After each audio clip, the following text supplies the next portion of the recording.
The following content is provided under a Creative Commons license. Your support will help MIT OpenCourseware continue to offer high-quality educational resources for free.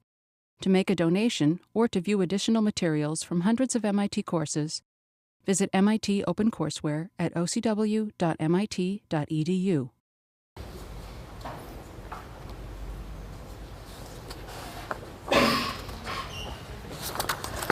All right, so let's get started with the second lecture in our stunning series on web security. So to start off the class today, I actually want to go over some quick demos. So as you know, demos almost never work. So hopefully you won't just be seeing my empty terminal up here. But the basic idea is that I first wanted to show you an example of the shell shock bug that you may have heard of. This has been pretty sort of popular topic in the security literature, and people were saying that Heartbleed was like a 10 out of 10 security bug. People were saying like we should not have reserved 10 out of 10 for Heartbleed. This is potentially worse. All right, and so I thought that this would be a great idea for you guys to see some living history and for you to tell your parents that they're getting their tuition's worth out of MIT. So what is the basic idea behind the shell shock bug? Well, it's a really great example of why it's so difficult to build secure web applications that span multiple technology stacks, multiple languages, multiple OSs, so on and so forth. So the basic idea is that shell shock is going to take advantage of the fact that the attacker can craft a special HTTP request to a server and control the headers that are in that request. And so I've written an example up here. It's very simple. So let's say that the attacker wants to send some GET query. They're going to send that query to some CGI interface. And then there's going to be some question mark. The person wants to search for cats because that's all that people search for. And then there's some standard headers here, like host, for example. So this is saying that this URL here is hanging off of example.com. Now note that the attacker can also specify custom headers. Right? So the attacker can just say, I want to define some application-specific header called custom header, and I want to specify some value there. Right? Because you can imagine that a web application might define certain functionalities that can't be expressed using the simple predefined HTTP headers. Okay, so that all seems fairly innocuous. But what ends up happening is that in a lot of these CGI web servers, they will actually take these custom header values and use them to set environment variables for bash.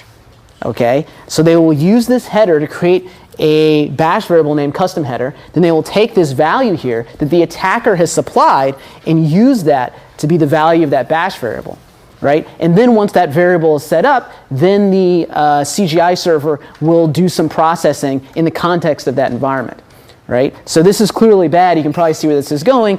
Web servers should not be taking these arbitrary values from arbitrary unwashed masses. So in the particular example of the shell shock bug, what ended up happening is that if you set your bash variable to this, right, this kind of malformed, evil-looking thing, then there's going to be insanity that happens. Basically, this is a malformed sort of like function definition in the bash scripting language. You don't have to worry about the specifics of it. But what was intended to happen, right, if bash were correct, is that this part over here wouldn't be executed. So basically, you just define some stupid function here that doesn't do anything, and then the parsing would sort of terminate here. But this sequence of characters actually confuses the bash parser. And so what ends up happening is that it sort of stumbles through this nonsense here, and then it says, oh, I might as well keep on parsing and execute some commands here. Right? And so in this case, this just does the bin/id command, which displays some information about the user. But this could be any code right here. So that's the heart of the vulnerability. So I'll give you a very simple example here. So you see up on the screen. So basically, you've got a very simple Python server here, just the dumbest one you could possibly imagine. It's got this do-get method, right? And so what the do-get method is, it's going to basically iterate through all of the HTTP headers in the request. Okay, so that's what this for key value for the header and the value in this request, and then it'll just print out the headers that it finds. And then in this dirt simple example, it's going to do something very dumb, which is execute the system call, right, and just directly set the environment value to the value specified in the header, right? And so that's the whole root of the vulnerability.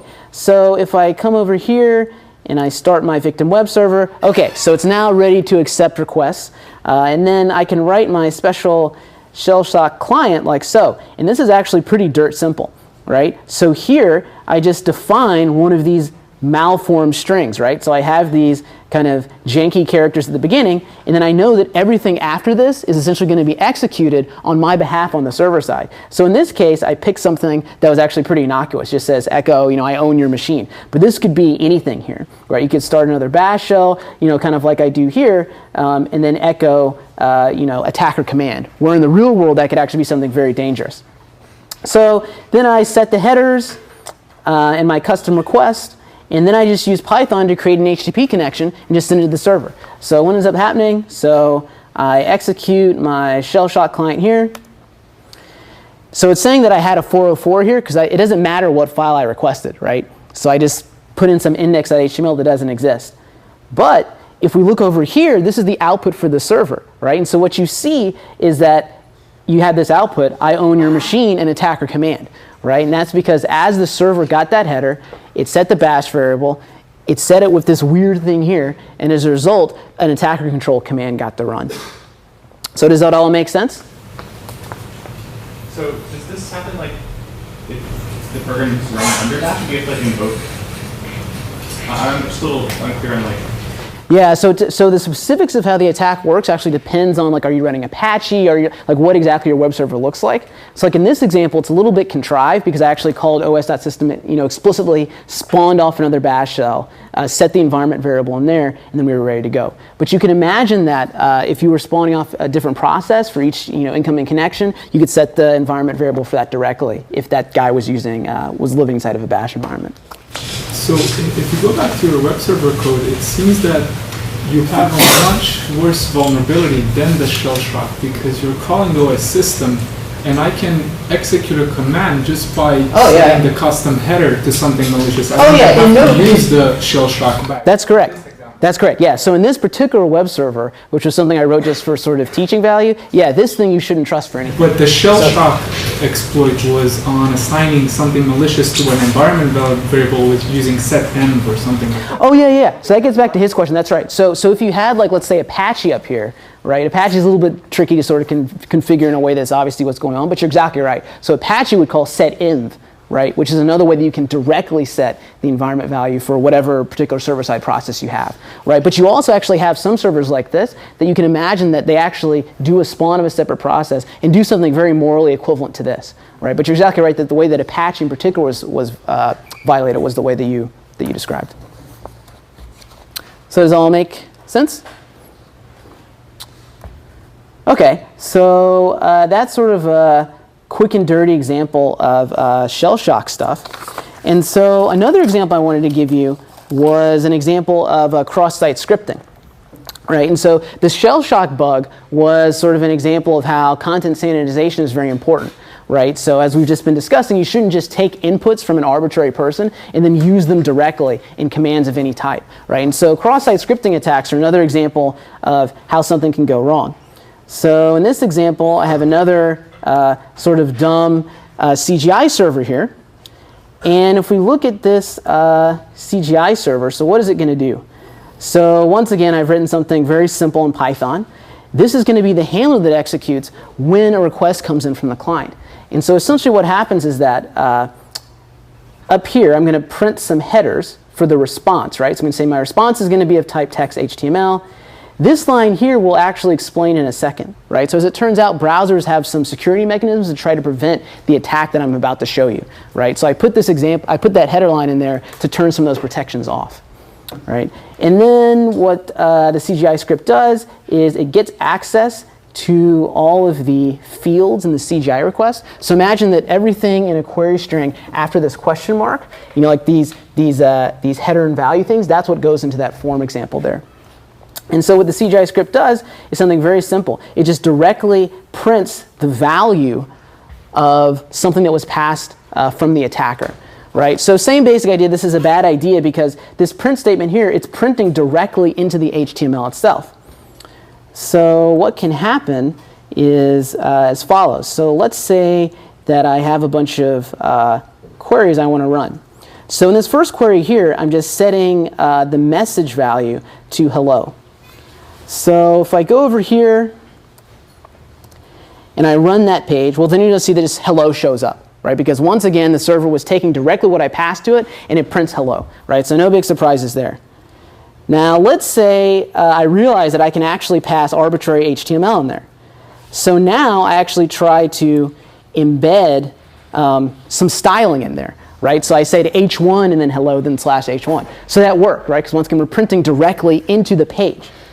So now you might be thinking, okay, we're in business now. This is cool. So let's just directly embed some JavaScript code in there, right? And so I do this.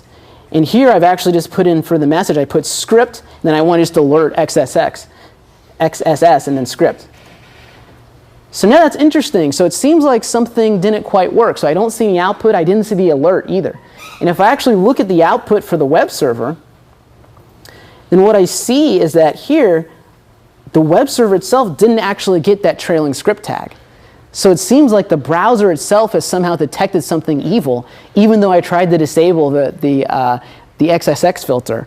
So that's interesting. We're going to come to this defense mechanism a bit in the lecture. But suffice it to say, it seems like the browser is trying to resist this cross-site scripting attack. But of course, what we can take advantage of is the fact that HTML, CSS, and JavaScript are extremely complex languages. And they compose in these very difficult to understand ways.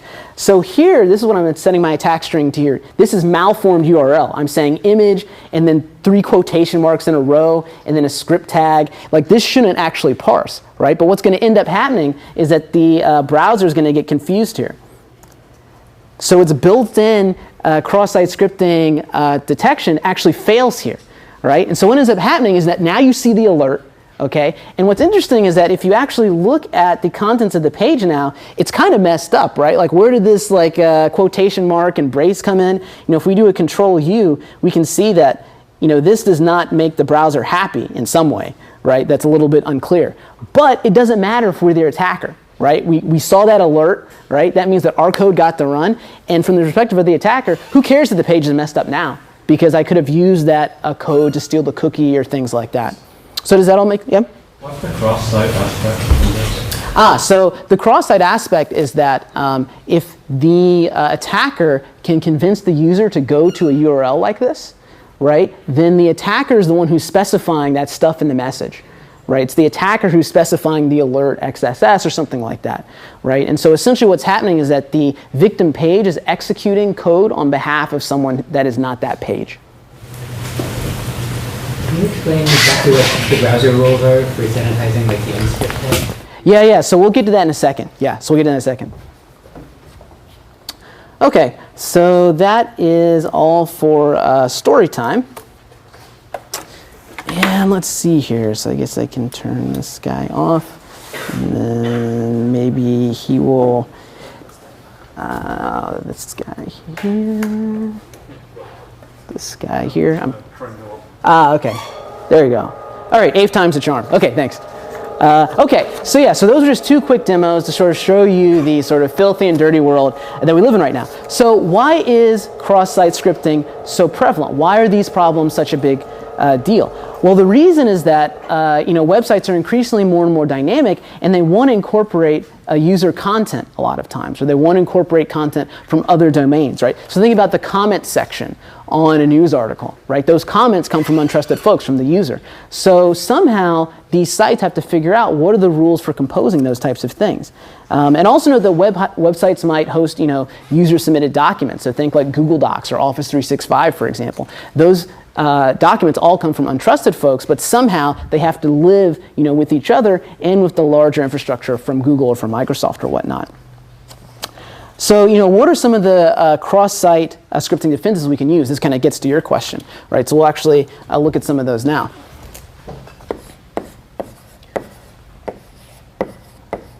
So one type of defense is to basically have cross-site scripting filters in the browser itself,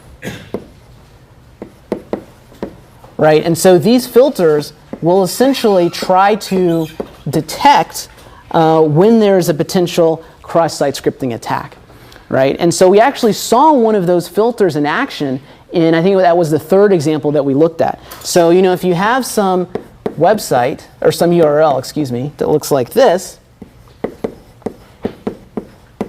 so foo.com, and then you have, some question mark, and then some query string you're going to submit. Right, this is very similar to the example that I tried third. So I just set this source to something like evil.com, cookie stealer.js. Right, and so what ended up happening is that when I tried an example similar to this, the browser actually rejected it out of hand. Right, so we saw that it didn't even work. And the reason why it didn't work is because the browser looked and said, is there an embedded script tag in a URL?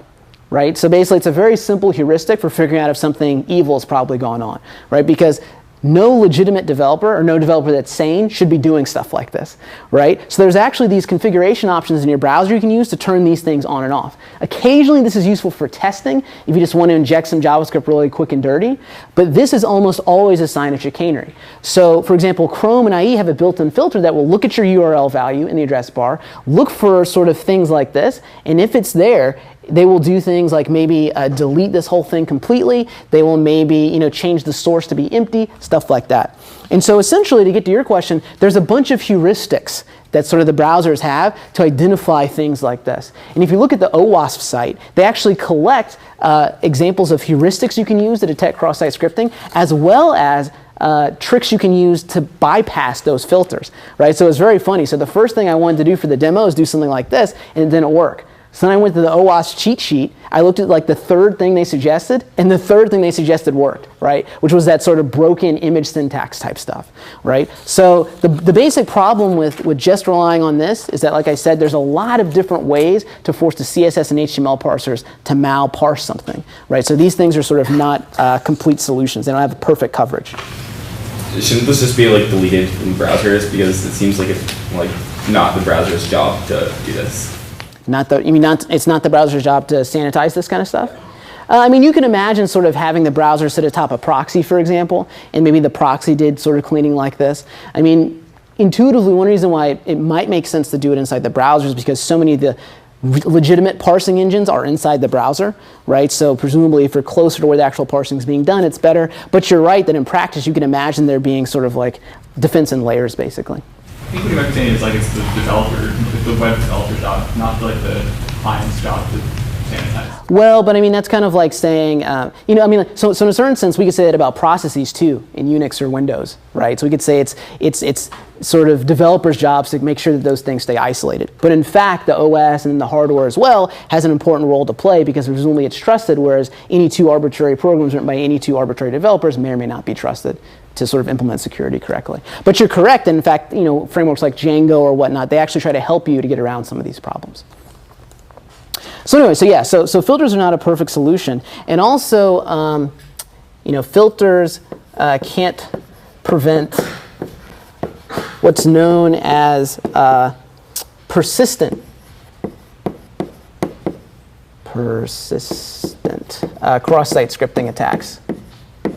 Right? This is known as sort of a reflected or transient one because this script code just sort of lives in the URL. Then once the users close that URL, basically the attack's gone. But you can imagine that you could have someone who, user puts malicious HTML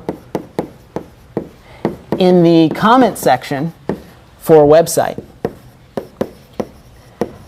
And if the web server actually accepts that comment as valid, then that comment with this malicious payload can essentially live there forever, right? So whenever any user goes there, they would be exposed to that malicious content. Another example, which is sort of funny and sad as all these things, is like if you look at dating websites.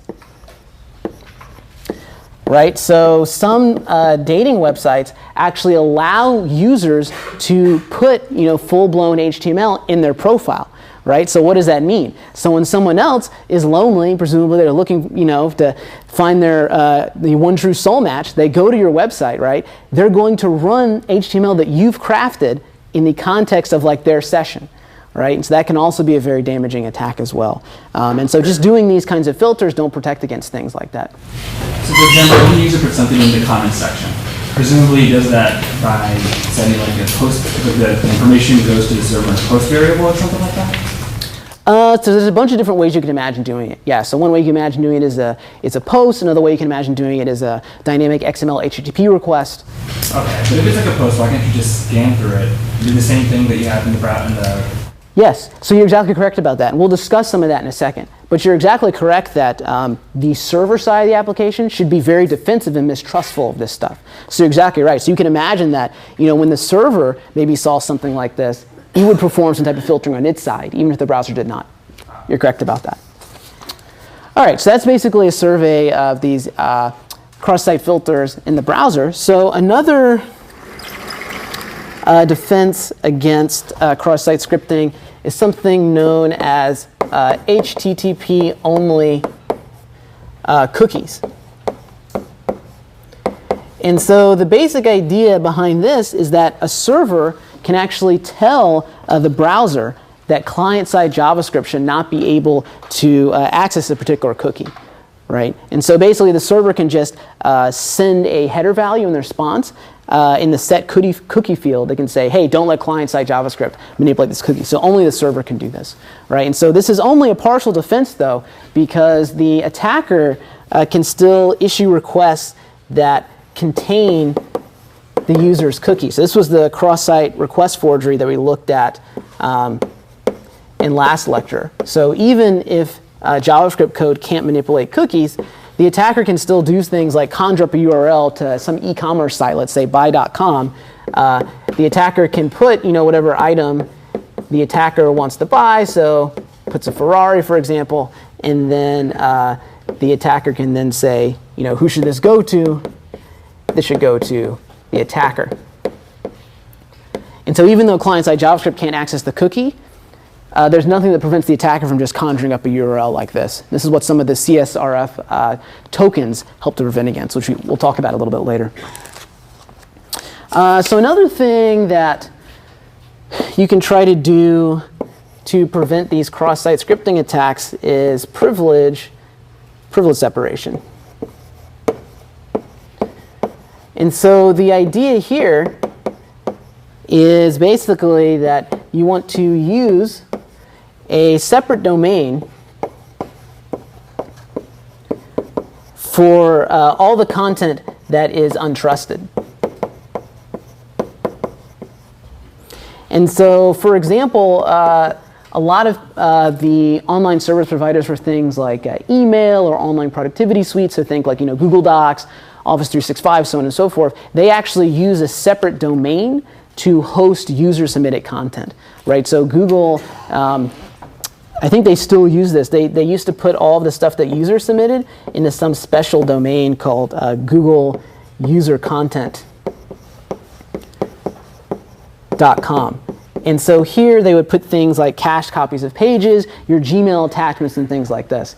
And at least as of a year or two ago, this was like one of the top 25 Alexa visited domains, right? Because Google services are so popular, right? And so what's the advantage of putting stuff in here? Well, the hope at least is that if there is some type of cross-site scripting vulnerability or something like this in the user-submitted content, then hopefully the damage would just be limited to that domain, right? It wouldn't actually affect the full-blown Google.com, right? This isn't a perfect defense, though, because user-submitted content may have references to things from Google.com, and so once again, this is only sort of like a partial fix for sort of a much more pervasive problem. Now, another thing you could do, and this gets back to the gentleman's suggestion over here, is that we can actually do content standardization.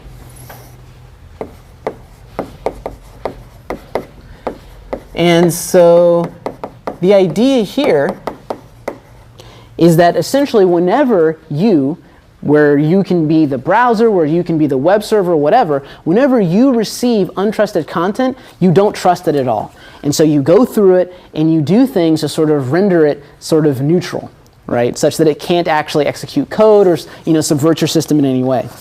And so an example of this is the Django template system.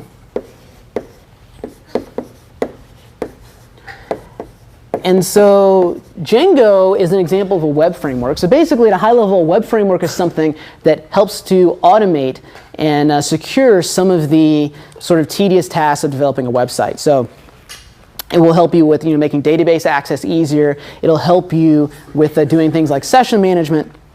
And it will also help you with maintaining a consistent look and feel across your website. And so one way to maintain that consistent look and feel is to use this notion of templates, right? So all of your pages automatically start out with the same CSS and things like that, the same styles. But then there's these portions in the web page where you can specialize it with the particular news article that's at the top of everybody's mind that day or something like that, or user-specific content. So for example, in Django, you can look at a template, and it might look like something like this. So you have a bold tag, it says hello, and then you have these braces here, these double braces, and it says name.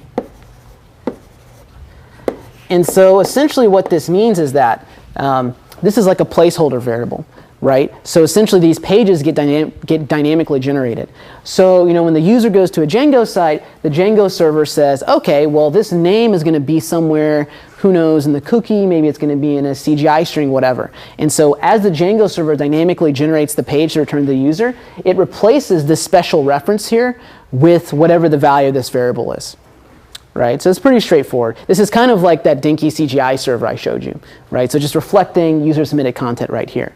But Django actually does it better than the silly CGI server that I showed you, because it uses this notion of content sanitization. So Django expects that users may be adversarial. So it's not just going to directly put the value of the name variable here. Instead, it is going to encode it in such a way that this content will never be able to escape out of the HTML context and execute JavaScript or something like this. So for example, one thing it'll do is it will take the angle brackets, and it will translate them into sort of these HTML entities, right? So the less than character gets transformed into this. The greater than character gets translated into this. Double quotations get translated into ampersand quote, and so on and so forth. And so what this ensures is that if the content the user put in name actually tries to contain like angle brackets or things like this, then it'll basically be neutered, right? And it'll be translated as something that will not be interpreted as HTML on the client-side browser. So does that make sense? So now note that this is not sort of a completely foolproof defense against some of this cross-site scripting stuff. And the reason, as we showed in the example, is that these grammars for HTML and CSS and JavaScript are so complicated that it's very easy to confuse the browser's parser. So for example, let's say that you had something like this. So, and this is a very common thing to do in frameworks like Django. So you have some div, and then you want to set its class dynamically.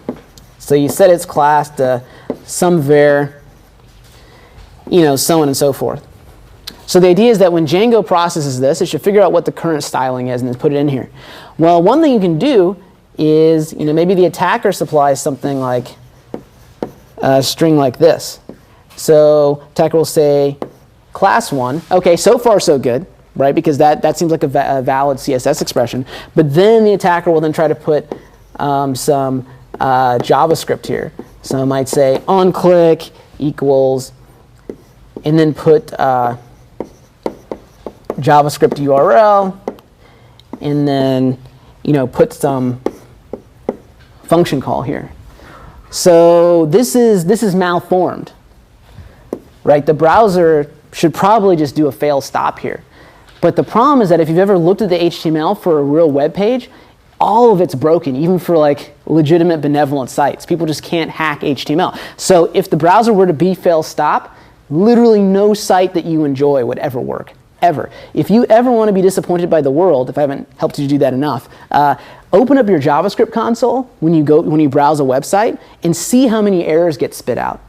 Like go to CNN and just see how many errors get spit out, right? CNN basically kind of works, but it's very disturbing, right? Because if you were to open up Acrobat Reader, right, and you're just constantly throwing null pointer exceptions, you would feel a bit cheated by life. But in the web, apparently, we've learned to accept this. So because browsers have to be so tolerant of these things, they will actually try to massage malformed code into something that seems reasonable. And therein lies a security vulnerability, right?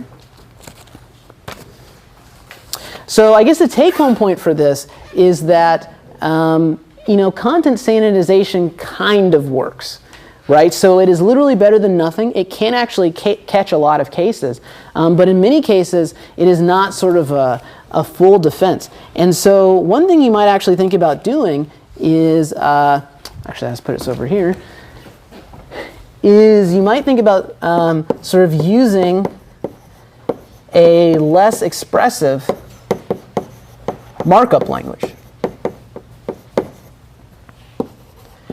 So what do I mean by that?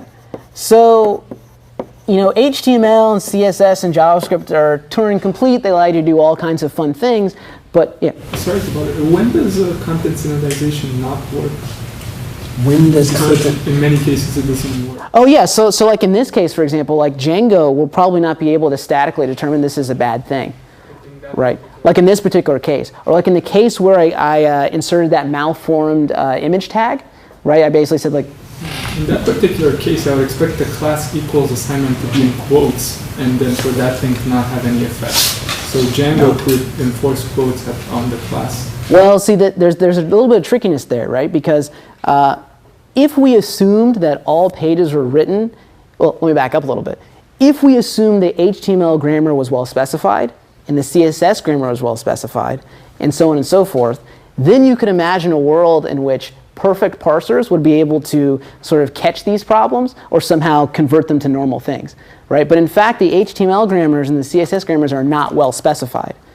And then on top of that, browsers don't implement specs. So it's like babushka dolls of terror. So, I mean, this in fact gets into sort of this notion here, right? Because I think essentially what you're saying is, well, look, if we have the grammar for something, that should mean something, right? And as it turns out, if you stick to a less expressive grammar, right, then it is actually much easier to do content sanitization. So there's actually there's some language. It's called Markdown instead of markup. Lol, right? And so with Markdown, the basic idea is that it's designed to be a language that allows, for example, users to submit comments, right? But it doesn't actually, have things like the blank tag and, applet support and stuff like that. And so in Markdown, it's actually much easier to do what you suggested, which seems like a reasonable thing at first glance. Just, define the grammar unambiguously and then just enforce that grammar. So it's much easier to do sanitization in a simpler language than in the full-blown sort of HTML, CSS, and JavaScript. And in a certain sense, think about it like the difference between understanding gnarly C code versus like gnarly Python code, right? There's actually like a big difference in trying to understand that much more expressive language because it can do many more things, right? By constraining expressivity, you oftentimes improve security. Does that all make sense? All right, so another thing that you can imagine doing to protect against cross-site scripting attacks is to use something called CSP, Content Security Policy.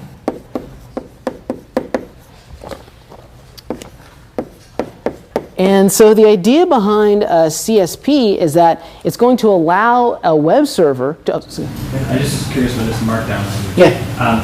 So all browsers know how to parse this language? No. So what happens with a lot of these types of languages is that you essentially, you can convert them, you can compile them down to HTML, but they're not natively understood by the browser, typically, right? So in other words, like you've got some comment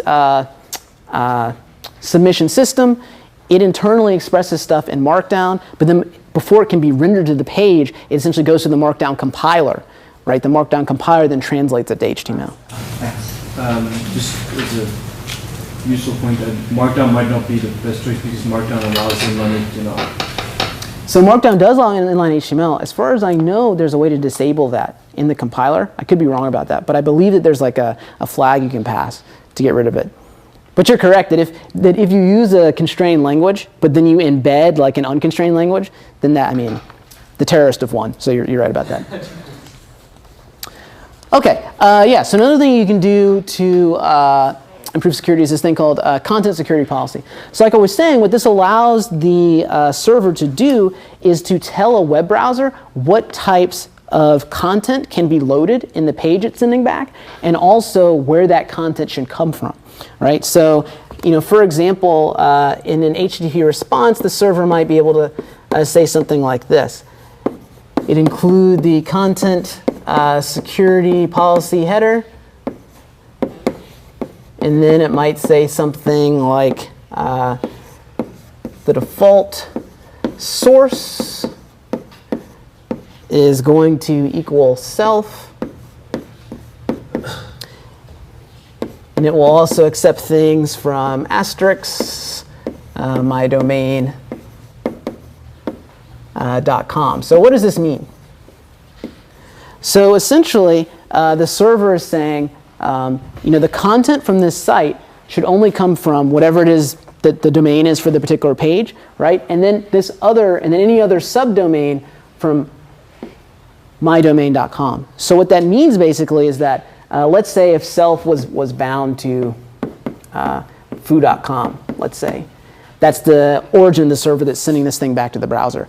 So if somehow there's a cross-site scripting attack and the page tried to generate a reference to, let's say, bar.com, the browser would say, okay, bar.com is not self, right? Bar.com is also not in this sort of set of domains. So therefore, the browser can just say, I will not allow that request to go forward.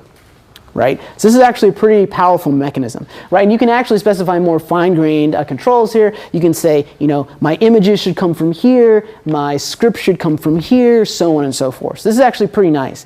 And one nice thing about this too is that it actually prevents inline JavaScript, right? So you can't have script tag and then some literal JavaScript and close script tag. Everything has to come from a script tag with a source, right? So it can be validated through this.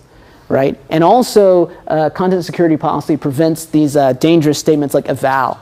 Right? So eval basically allows a web page to dynamically generate JavaScript code. And so if the CSP header is specified, the browser does not execute evals. So does that all make sense? Yeah. So it seems like kind of an ad hoc set of things. Is that like a complete set of things that it, like the content security policy? No, so there's a whole list of resources that it actually protects. So this is sort of like the most blanket type protection you could get. But like I said, it actually allows you to specify things like where CSS can come from, like a bunch of different things. But I mean, like preventing evals, like that, like seems like just some sort of like are there other like things like random things like that? So yeah, there are. So there's always this question of completeness, right? So for example, like eval is not the only way JavaScript can actually generate code dynamically. There's the function constructor, for example. There's certain ways you can call set timeout. You pass in a string, and it can evaluate code that way. So I believe that CSP actually shuts down those vectors as well. But if you're asking, is this sort of provably complete in terms of what it isolates? No. And I don't think that any of these solutions are provably complete. One really interesting thing about CSP is the fact that you can set it to disallow all inline JavaScript on the page. That's right. Yeah. Which helps with a lot of these syntax. Yeah, that helps It's us. not going to outlaw eval, but it prevents an attacker from. So that helps with some things, but that still would allow like a fetch script to use eval, right? So that's why it's important to try to get rid of all of those interfaces for dynamic code generation. If you have a script tag with a source, but then also inline code, is there like standardized behavior that all browsers do with? Yeah, so what should happen is that the inline code should be ignored, right? And so it should the browser should always get the code from the source attribute. I actually don't know if all browsers do that. I've actually personally experienced browsers exhibit different behavior in that. This was a couple years ago, so I'm not sure. And so yeah, so one thing to keep in mind about sort of doing work into web security is that in a sense, it's almost like a natural science. So it's like people actually propose theories about how browsers work, and then you go see and you do that, right? And so that can be a little bit disappointing because we're taught like, yay, algorithms and proofs and stuff like that. But these browsers are so ill-behaved that a lot of times like the answer is like, maybe, or maybe not, and then you go out and you go see, And so as we'll see, as they keep on adding features, it gets back to your question about, are these things sort of provably complete? I think sort of web vendors have punted on this notion of creating a browser that is provably foo. Basically what they try to do is just try to keep one step ahead of the attackers. And we'll see some examples of that further in the lecture.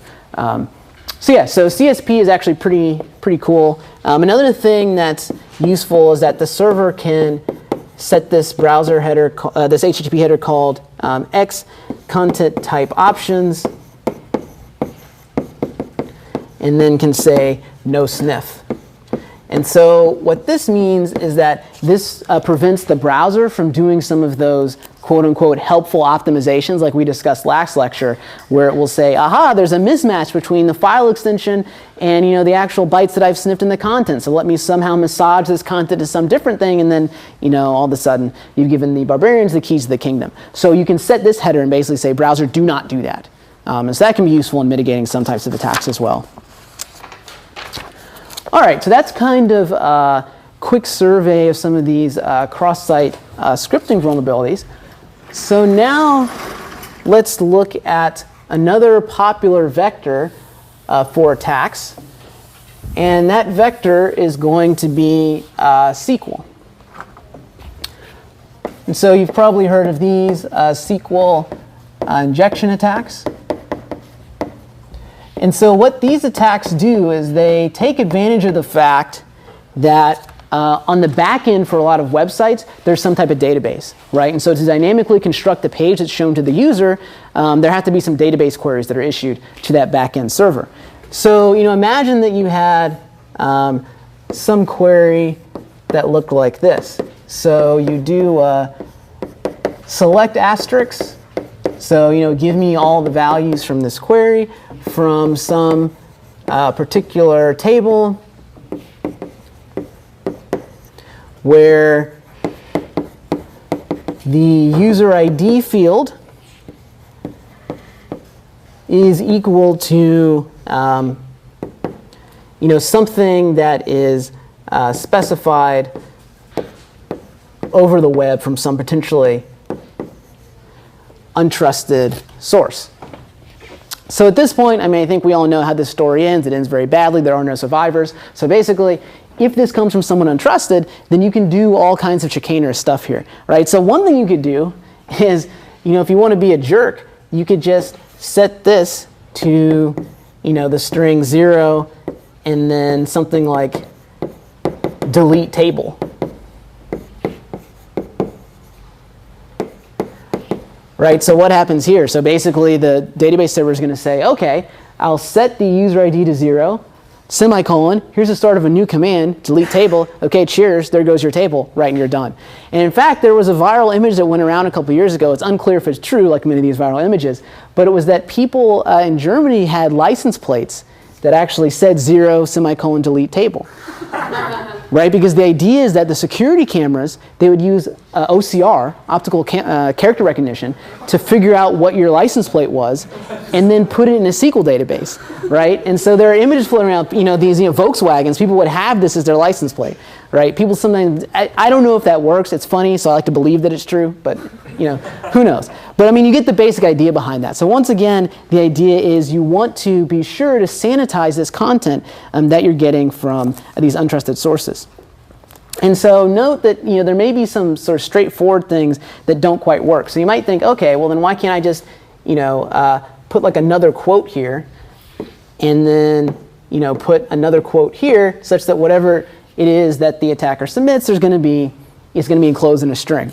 Right? So this doesn't work because then the attacker can always just put a quote inside his or her attack string, right? So a lot of times, these sort of half-hearted hacks don't really get you the security you think that they might. So the solution here is that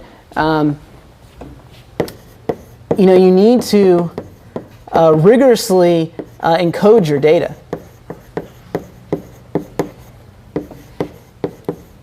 And once again, that just means that when you get information from an untrusted source, don't just stick it in the system, sort of as it is. Make sure that, for example, it can't actually escape from whatever, sandbox or whatnot you think you're actually putting into.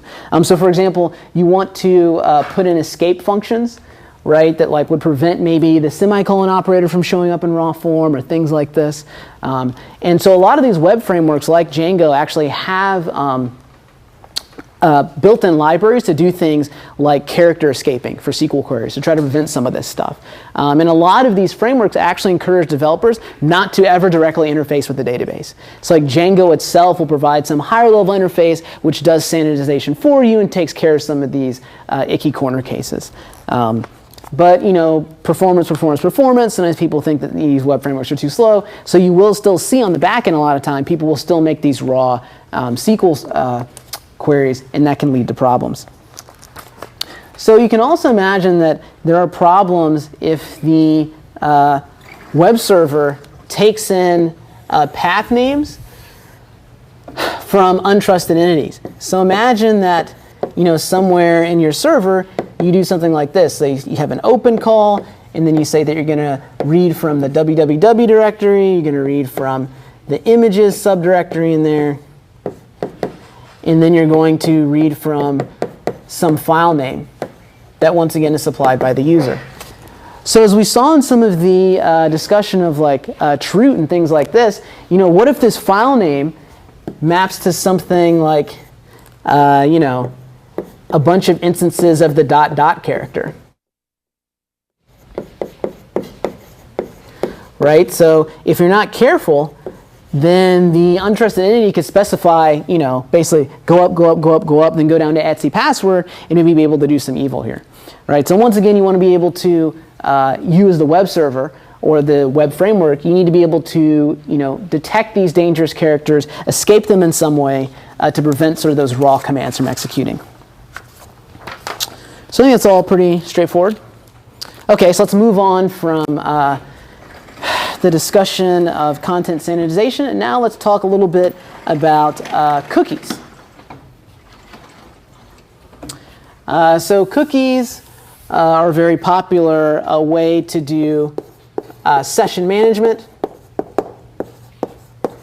right? To bind the user to some set of resources that exist on the server side. And so a lot of frameworks like Django, like Zubar that you see in this class, they actually put a random session ID inside the cookie. And so the idea is that this session ID is the index into some server-side table. So you just apply the session ID there, and then this is where your user info lives.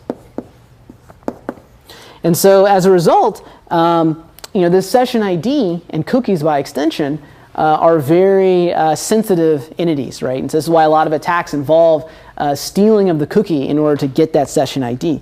And so as we discussed in the last lecture, the same origin policy can help you to a certain extent against some of these cookie stealing attacks, right? Because there are origin-based rules that prevent arbitrary tampering with cookies. But one thing that's a little bit subtle is that you shouldn't share a domain, right, or a subdomain with someone that you don't trust, right? Because as we discussed in the last lecture, there are these sort of very subtle rules in which two origins with the same domain or possibly some subdomain relationship, they can actually access each other's cookies, right? And so if you trust a domain that you shouldn't, then that domain may be able to do things like directly set the session ID in that cookie that both of you can access, right? And that can do things like allow the attacker to force the user to use a session ID of the attacker's choosing. And then, for example, let's say the attacker sets the user's, Gmail cookie, let's say. The user goes to Gmail, types some emails, right? The attacker later on can then use that cookie, or more specifically, use that session ID, right? Load up Gmail, and then access Gmail as if he or she were the user who was victimized, right? So there's a lot of subtleties with using these cookies for session management. So there's a lot more we could talk about cookies. We've discussed some of it today in last lecture. So you might be thinking, well, can we just get rid of cookies? Cookies just seem more trouble than they're worth, just like tribbles. So can we just not have these cookies? So one thing you can imagine is basically having some notion of stateless cookies. right, of somehow getting rid of the notion of sessions altogether and preventing this nasty attack vector that seems to be sort of prevalent in all these discussions that we have. So the basic idea here is that if you want to go sort of stateless, then this essentially means you have to authenticate every request.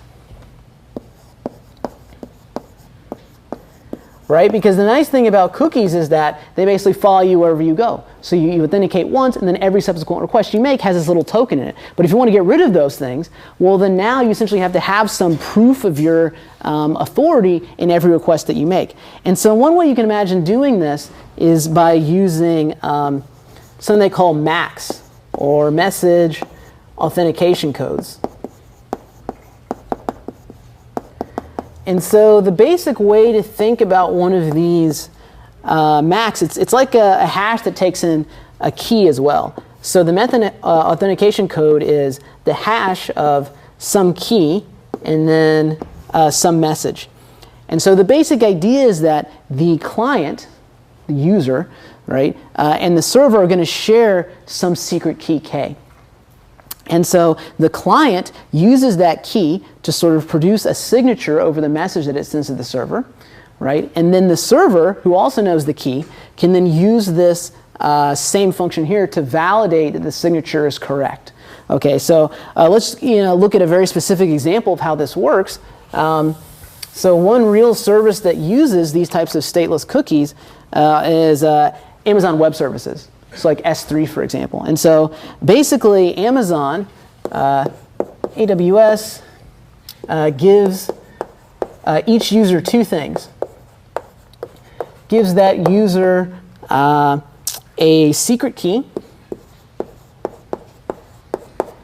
And so this is equivalent to the K that we were discussing over there. And it also gives them, just think of it like a AWS user ID. Right, and so this part is not secret, but this part is.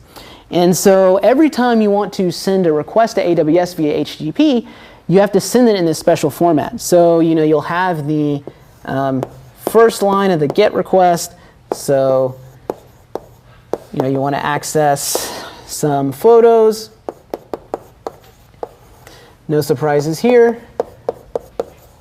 And then you'll put your, the host from which you expect to get it. That's not super important. So this is just some AWS server that's there. You'll have a date, right? So maybe this is Monday, June 4th, whatever. And then you have this thing that's essentially the authorization field. And this is where the message authentication code comes in. So essentially what this looks like is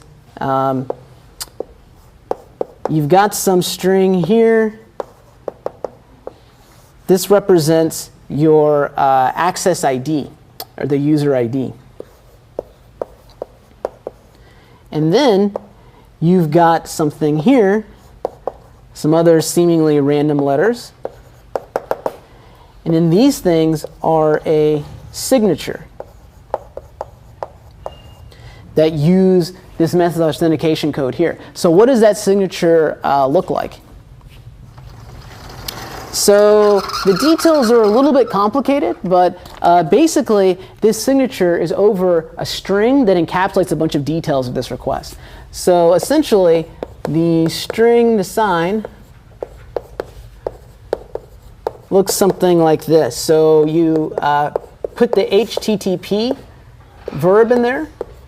So in this case, that verb is get. And then you put MD5 checksum of the message content. And then you also put the content type. So it's HTML or image or whatever. You put in the date. And then the resource name, which is essentially the path that you see over here. So in other words, this string here is the message that you pass into the HMAC over here. Okay, and so note that the server can see all this stuff in clear text in the request, right? And so that's what allows the server to validate that that message authentication code is correct, right? Because note that the server shares that key with the user. So that allows the server to validate that kind of stuff. So does that all make sense? So what would be the content here since it's a get? Oh, so in this case, for the content, that's probably going to be nothing, like the empty string. But you can imagine if it was like a post or something like that, you'd actually have the data of the HTTP. And do they really use MD5, which is kind of an unfortunate choice nowadays? So I believe that they do. So I checked the Amazon documentation yesterday. So I believe they do use it. But I think, I could be wrong, but I think they actually use a stronger hash here. So that helps a little bit, but you're right. I mean, MD5 is not the best.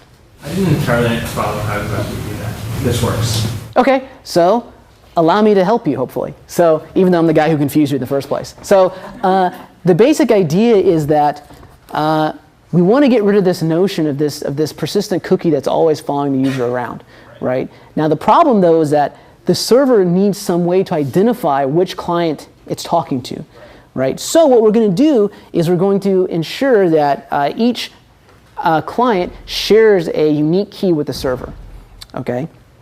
And so basically, whenever the client sends a message to the server, the client is going to send the messages before and then also send this special cryptographic operation, the result of this operation here. Okay. So send a normal message in clear text, and then again you hash it. Yeah, so basically, to a first approximation, like imagine that in the regular world, like this would be some cookie here instead of the authorization. But now we're getting rid of the cookie, and we're saying, here's this clear text message, and then here's this crypto thing, which basically allows the server to figure out who this thing came from, right? And so the server knows who the user is, because that's embedded in the clear. That's not a secret, right? But this basically allows the server to say, aha, I know which secret key this user should have been using to create this, if that is in fact the real user. Nice. Okay. Thanks. So what prevents the attacker from finding the key? Like, where is the secret key? Yeah, that's a good question. So in a lot of cases, the client for AWS is not a browser, but some VM running in the cloud, for example, right? So you'll see sort of just VM to VM communication, right? You can also imagine too that users can sort of hand out these links or embed them somehow in HTML, right? So it's like you just have sort of this in the, how do you say it? Like inside the HTML or JavaScript source code, you'd have the code to create a request like this. So it's almost like me giving you like a capability, right? So if I give you one of these things, you can make that request on my behalf, basically. So it would be possible to use Max on for normal clients, or would that not come across? For normal, you mean like browsers? For normal users at home. Yeah, well, I mean, you get into these questions like where does the key live, right? Which is kind of like he was asking. You know, so in a certain extent, you know, the issue of where the key lives is actually super, super important, right? Because if the key can be stolen just as easily as the cookie, well then, you know, we're sort of back to square one. So in many cases, this stuff is actually used, like I said, sort of server to server, like VM to VM somewhere in the cloud. So the application developer runs a VM that sort of outsources a bunch of storage stuff to AWS. So they're using, I guess, the data to like prevent replay attacks or whatever, but isn't that like kind of a bad way of preventing? Because like, I mean, they have network latency, so it can't be like too fine-grained of like a constraint that they're putting on. So if an attacker like sent the same request again like really quickly after the user, wouldn't they be able to have the server execute the request? Yeah. So suffice it to say that like secure timestamping is like you know, several people's PhD thesis. But you're exactly right that if this were just as a crude example, right? So imagine this just said like Monday, June 4th, right? Then if somehow the attacker could get access to this entire thing and there was nothing that was different about it, right? So there's no nonce, no randomness, stuff like that. And that's right, then that request could be replayed. Now, one thing that AWS actually does is you can actually include an expiration date in these things. So one thing you can actually do is, add sort of, expires field, essentially, have that thing be signed, then I can hand that reference to a bunch of different people, right? Kind of like I was saying in response to his question. It acts as a capability, but the server can then check that expiration date for when it actually sees it and then not actually. But even if the expiration date is like 200 milliseconds in the future or something, as long as like the attacker has like really low latency, then they can like send like two copies. That's right. Have these requests in 2 copies instead of. That's exactly right. That's exactly right. So yeah, if the attacker can somehow, like a network attacker, for example, is seeing these things go over the wire, and you're right, if there's enough sort of wiggle room in the expiration date, then they can exactly do that attack. That's right. Okay, so that is sort of an overview of how these stateless cookies work. And so one question that's interesting is you might think, well, what does it mean to log out with this type of cookie? And the answer is that you don't really log out, right? I mean, you have this key, and so whenever you want to send a request, you just send it, you include this dude right here, and then you're ready to go. Now, one thing the server could do, for example, though, is revoke your key. Right? So if the server revokes your key, then you can generate one of these things, but when you send the message over there, the server is going to say, aha, I know what your user ID is, you've been revoked, so I'm not going to honor your request. But it's a little bit interesting, right? And revocation, as we'll talk more about with things like SSL, is always a tricky issue, right? Because as it turns out, taking authority away from human users is often much more difficult than giving it to them in the first place. So that's the basic idea behind these sort of stateless cookies. And so there's also a couple other things that you can use if you want to avoid traditional cookies for for implementing authentication. So one thing you can imagine doing is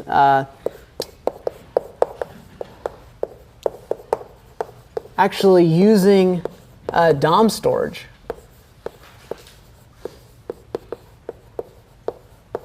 to hold client-side authentication information. This says alternatives, in case you can't read that. So one thing you do is use DOM storage to hold some of that session state that you would ordinarily put inside of a cookie.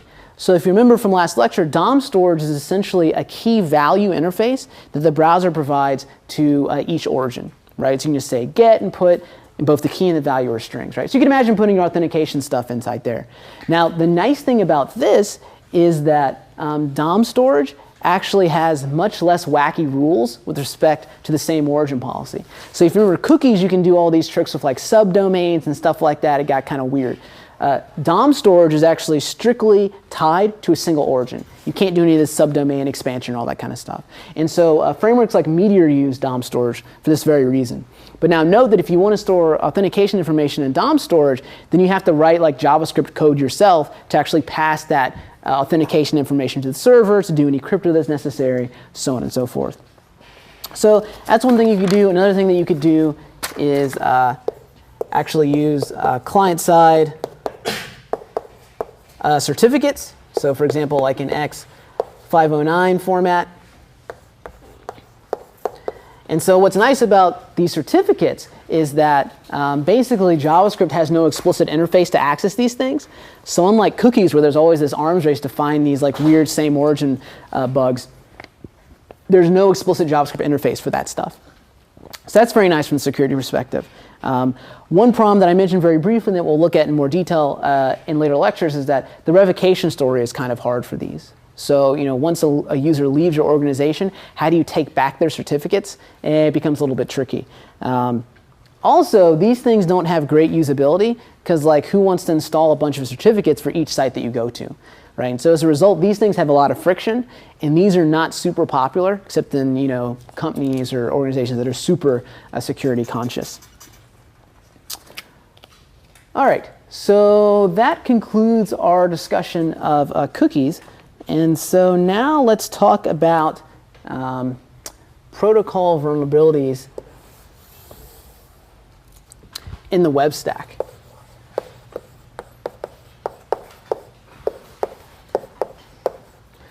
And so one kind of interesting attack is that there are all these sort of bugs in the way that different browser components parse URLs, for example. So how can URL parsing get us into trouble? So suppose that you have a URL that looks like this. HTTP comes from example.com.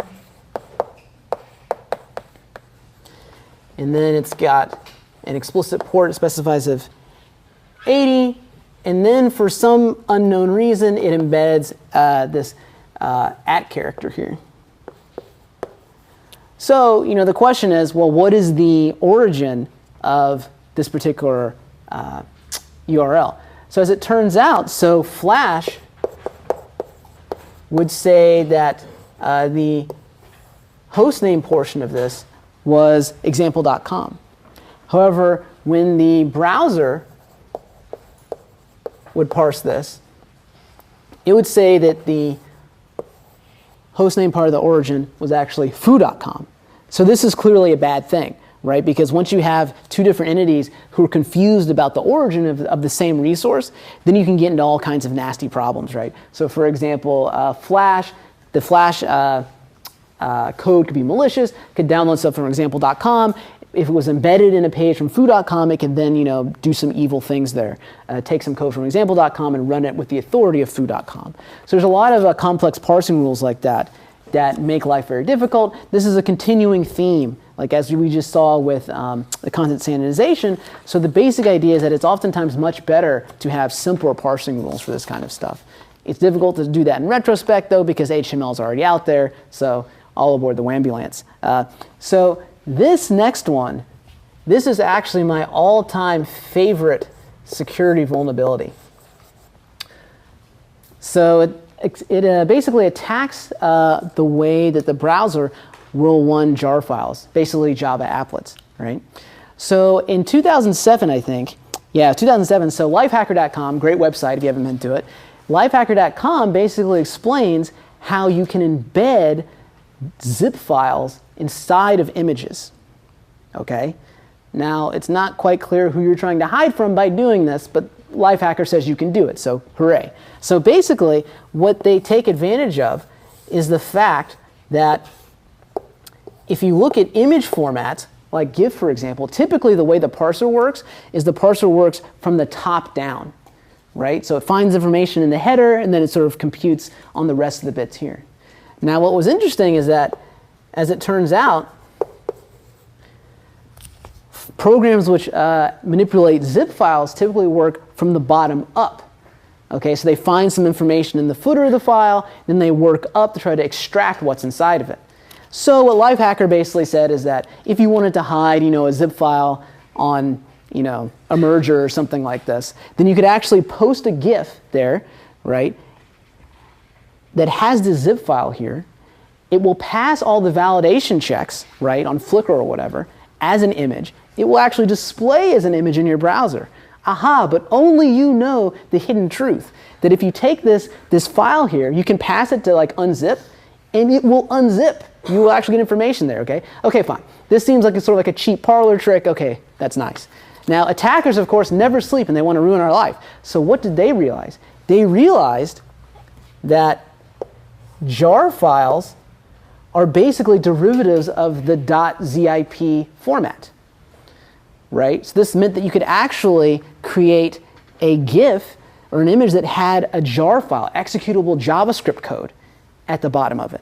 Okay, and so then people called this attack, they called it the GIFAR attack.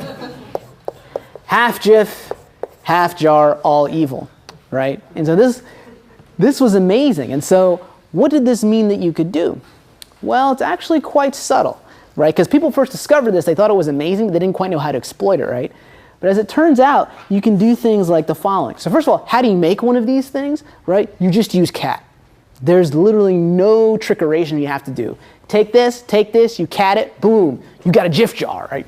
So once you have that, what can you do? Well, there are some sensitive sites that will allow users to submit data, but not arbitrary types of data, right? So like, for example, a Flickr or something like that. It may not allow you to submit, sort of arbitrary ActiveX or whatever, arbitrary HTML, but it will allow you to submit images, right? So what you could do is construct one of these things, submit it to one of these sensitive sites that does allow you to submit images, and then what can you do? Well, the next thing that you need to do is, so yes, the first thing you do is you submit one of these things to the sensitive site. And then the next thing that you can do is, if you have a XSS attack, if you have a cross-site vulnerability, then you can use cross-site scripting to inject something like this. And due to poor board management, I will draw this over here. So you can inject an applet, right, JavaScript code that has as its sort of source, you just say, cats.gif,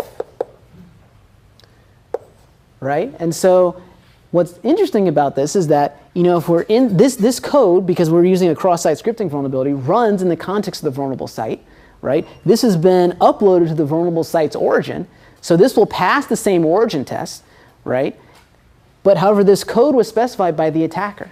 And so now what's happened is that the attacker gets to run that Java applet in the context of the victim site, right, with all the authority of that origin, even though the GIFAR passed the vulnerable site's image validation code, right? Because one of these things will actually parse correctly as a GIF, right? But it has this hidden code in here. And so as a result, when the browser tries to execute the jar part of it, once again, it starts at the bottom, comes up here, and just ignores that part, right? So this was actually pretty amazing, right? And so there's some fairly straightforward ways you can fix something like this. So for example, you can actually have the applet loader actually understand that there should not be random junk up here, for example. What was happening in many cases is that there was information in the metadata saying, here's the length of this resource. And then if it said the length is just, it stops here, they would just say, who cares what's at the rest? It's probably 0. But in this case, it wasn't. Right? And so what I love about this is that it really shows how wide the software stack is for the web. Right? So it's sort of taking these two formats, GIF and then jar, we can actually create this really nasty attack. And you can actually do this for PDFs too. You can put PDFs here. I think that was called the PDFR attack or something like this. So people had a field day with this for a bit. These vulnerabilities have been closed now.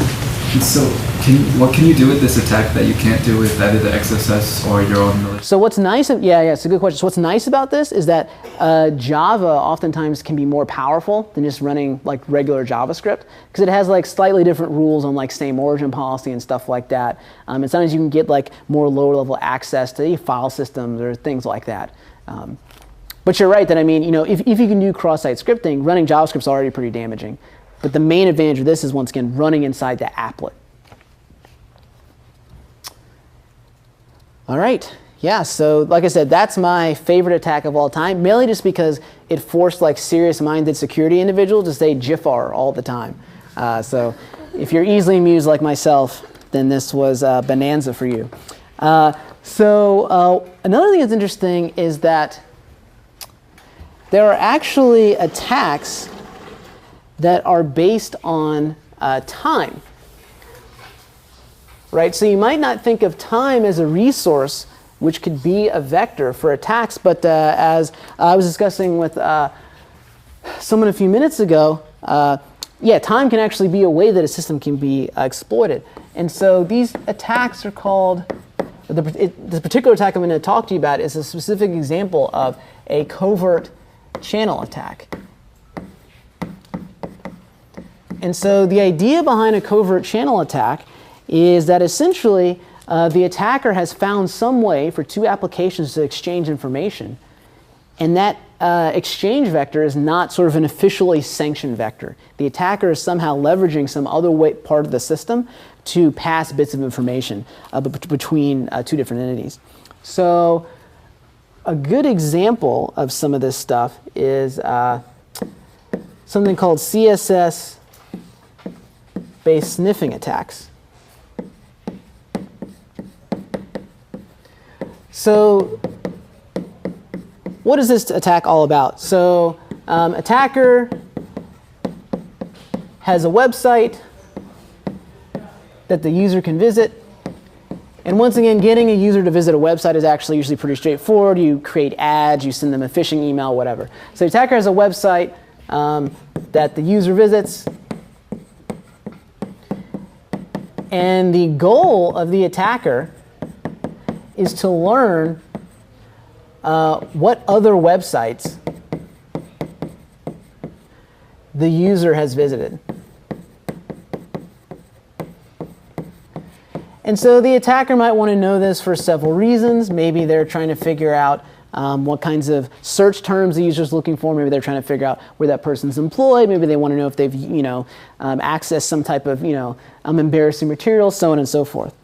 So how is the attacker going to do that if the only thing that the attacker controls is a website that he or she can convince the user to visit?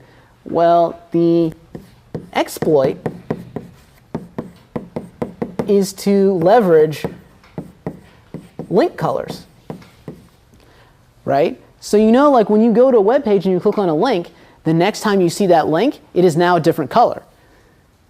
So zoinks, that's actually a security vulnerability, right? Because what that means is that in this attacker website, if the attacker can trick you into visiting it, then the attacker can generate a huge list of candidate URLs that you might have visited, and then use JavaScript to see what color those URLs are, right? And if the URL color is purple, that means, aha, you have visited that site, right? So this was very subtle, right? And what's interesting about this is that you don't even have to display the URLs in many cases to the user, right? You can just sort of conjure up a DOM node that has a particular href and then just look at its style and then see if it has the visited color or not, right? So this is actually pretty subtle. And so you might be thinking, well, but isn't it going to be inefficient to scan through all these candidate URLs? We can do all kinds of clever optimizations. So for example, you can have multiple passes. In your first pass, you could only see if the user had visited top-level URLs, CNN.com, Facebook.com, so on and so forth. If the answer is yes, you can then do sort of like a depth-first search on those hits that you found at the top level, right? So you can actually really constrain the search space this way. So this was really, really funny, too, if you have a demented sense of humor, because it showed that this very innocuous feature that browsers support, they're just trying to help you out. They're trying to say, hey, buddy, here's where you visited. It can actually reveal this very damaging information here. So what is the solution for this? So in practice, what people did, the browser vendors did, is that they made it such that the browser lies to JavaScript about the color of links. So basically, when JavaScript tries to look at the link and look at its styling, the browser always says unvisited, right? Okay, so that seems, somewhat unfortunate, but it prevents this attack, so I guess we can live with it. JavaScript not being able to read link colors, and not the end of the world. So are we done, though? Does this fix the problem of the attacker being able to figure out where you've been? The answer, of course, is no. So the next attack that the attacker can do is a cache-based attack. And so the intuition here is that, once again, the goals are the same. Attacker wants to know what sites you visited. The exploit vector is that information that has been cached is quicker to access. That, in fact, is the whole reason why you cached it in the first place, right? So once again, the attacker can generate a list of candidate objects that the attacker thinks you might have visited, and then just time how quickly those objects come back to the attacker, right? And so if the objects come back quickly, beneath some threshold, the attacker can guess that you, in fact, have been to those objects before, right? So does that make sense? Once again, the browser is just trying to help you out, but you can leverage these techniques to figure out, some evil knowledge. So, and what's interesting about this is that this attack can actually leverage some very interesting geographic location information, right? So imagine that we're doing attacks on Google Map tiles, for example. So if I detect that you've actually accessed a series of Google Map tiles, that probably means you're either in that place or you're interested in other people who might be in that place. So it's actually a pretty powerful attack. So how can you fix this one? Well, this one is not quite clear. You could have a site that doesn't cache anything at all, but then your site's going to be slow, so that kind of sucks. So it's not quite clear how you get around this. But okay, let's suppose that we have the defense we put in place here. JavaScript can't read link colors. Let's assume that the site is super paranoid. It caches nothing, right? So have we completely defended ourselves against this attack? One second. So the answer is no, because the attacker can actually launch DNS-based attacks. So the intuition is that even if you don't cache anything, right? When you access a resource for the first time, you have to generate a DNS request for the host name that's associated with that resource, right? So once again, the attacker can look in time and see how long it takes for the attacker to access these candidate objects the attacker thinks you may have accessed. And if they come back quickly, then that's perhaps a good hint that you've resolved the DNS name for that host before, right? And so this works even if you don't cache anything, right? Because the DNS cache lives with the OS, not with the browser. You mentioned, I think, last class, the ability to get JavaScript to take screenshots. Yeah. Oh, so couldn't you just render the link as like a single pixel and then take a screenshot and inspect that pixel? Yeah, well, so you could. I mean, so rendering stuff is always a little bit tricky because you have to play these games with, if you want to show something to the user, it has to flash really quickly, or else they might see that someone generated this huge list of URLs. But you're right. If you have access to the screen sharing API, a lot of this becomes a lot simpler. I mean, if you just have like some kind of animated image that looks mostly random, and That's right. You just pay attention to one pixel of it. You're exactly right. I mean, in general, I think the screen sharing API is a bad idea. I'm not the president of the world, so what can I do? So DNS-based attacks work even if there's no caching that takes place. Okay, so as the final piece de resistance, so you might think, okay, what if we only use like raw IP addresses for all of our host names? We don't cache a thing, okay? And we're running on an updated browser that doesn't expose link colors to JavaScript. So surely you're fine. I'm here to tell you you are not fine, because what the attacker can actually do is take advantage of rendering attacks.